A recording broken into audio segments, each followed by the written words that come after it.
All right, for more on this story, we're now joined via Zoom by the Commissioner for the South African Human Rights Commission, Advocate Andre Gaum, to weigh in on this matter. Very good afternoon to you, sir. Thanks very much for joining us here on SABC News. Good afternoon. Thank you for the opportunity, and good afternoon to the viewers as well. You're most welcome. Firstly, the investigation that you are, what you're looking into and what the university is looking into, are they running parallel? Are you having any sort of communication with Stellenbosch University that may help, or are these investigations sort of separate? Yes, these are separate investigations. The Human Rights Commission is approaching it from a human rights perspective to see whether there were human rights violations that took place here. And we have decided to investigate it because on the face of it, or prima facie, it does appear that the violation of the affected students' rights, Babalo Ndwayana, has indeed taken place. We will obviously also be in contact with the university, and we'll also have a look at their report. But our investigation is an independent investigation of a constitutional institution into alleged violations of human rights based on 2 complaints that we have received on Monday. If the allegations are indeed true, this was indeed an atrocious and despicable incident, but the facts need to be determined by the Commission first.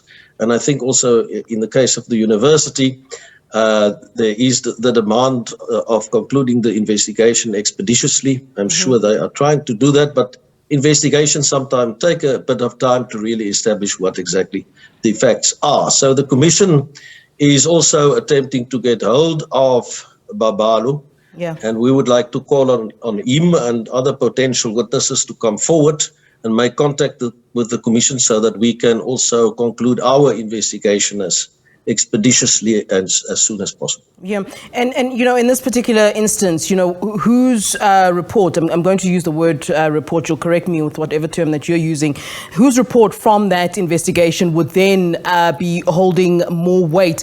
The reason I ask this is because you, as the Human Rights Commission, might be investigating it from a human rights perspective and might find that this was indeed a racial incident, but the university may come back and say, no, actually it was 2 students, it was a mischievous act by one of the students, it was some sort of orientation or whatever they come up with, and one needs to then know in this particular instance where there's some sort of a deadlock, what would then happen? Well, our mandate, as I explained, is with regard to the Bill of Rights. We're the custodians of human rights in the country. We have a constitutional mandate in that regard. Yeah. So if we come to a finding, for example, that there has been unfair discrimination, violation of human dignity, and so on.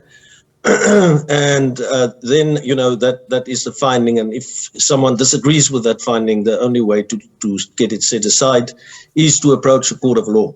So on the human rights issues, that would be the finding that will hold as far as violations of human rights is concerned. Yeah, and just to get some clarity then, I mean, as Human Rights Commission, I mean, how are you able to tell us at this point how you're really viewing it at the moment as you sort of begin that investigation? Are you indeed viewing it from a racial perspective? I know you said that you are looking at it from a human rights perspective, but when you're looking at human rights perspective, obviously there's different wings.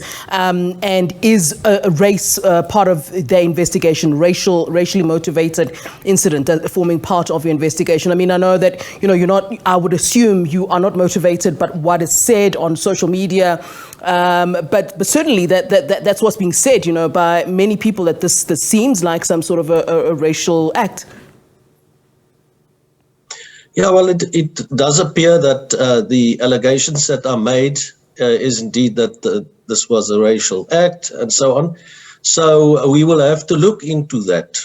But I mean, I can obviously not say at this point in time, whilst we still busy investigating the matter, what our conclusion would be as far as that is concerned. It will depend on the facts, and Babalo Ndwayana is critical in this regard. He is the person who took the video of the matter. He is the author of the video in that sense.